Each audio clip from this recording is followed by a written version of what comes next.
tribal war god of Abraham, the God of the Bible, is a God of miracles.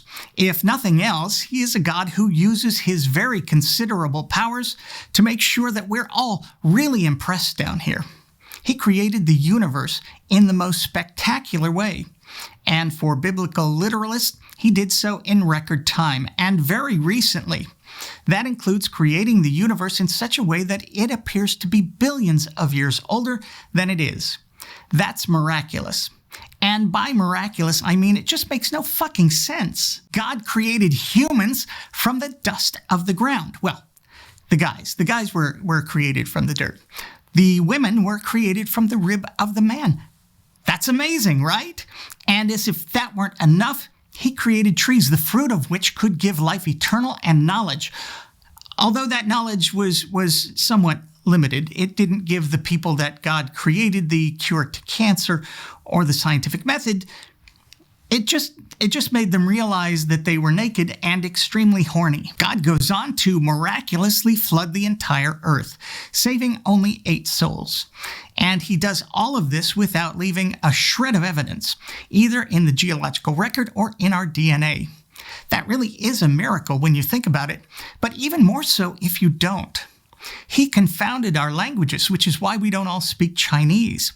He destroyed cities, turned a woman into a pillar of salt, and caused a 90-year-old woman to become pregnant and give birth. That is just miraculously gross. And that's just his opening act. God then caused plagues in Egypt so Pharaoh would free the Hebrews, just like he created coronavirus to free us from... Well, let's just leave that alone for now. He parted the Red Sea, which everyone knows is infinitely more difficult than parting a blue chartreuse or periwinkle-colored sea.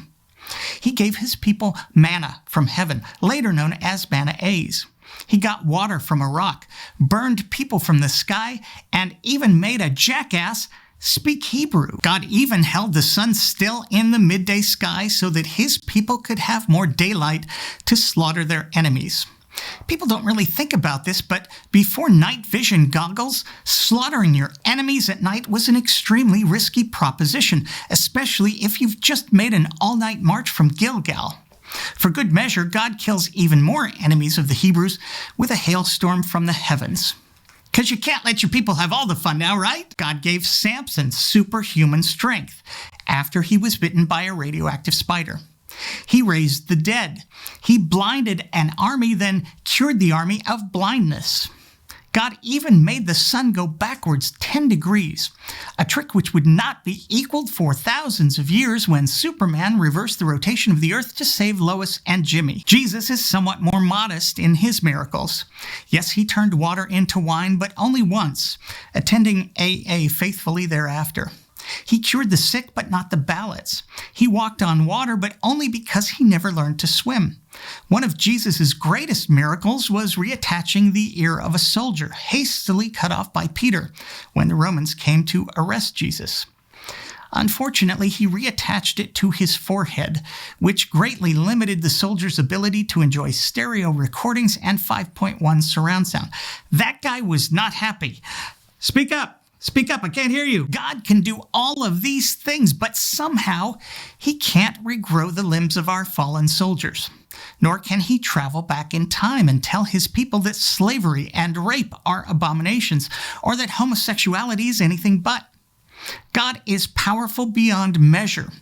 But just like Superman, he has his kryptonite in the form of fact-checkers and video cameras, which make him as impotent as the preachers who claim his power for themselves. Once again, I'm me. Thanks for watching.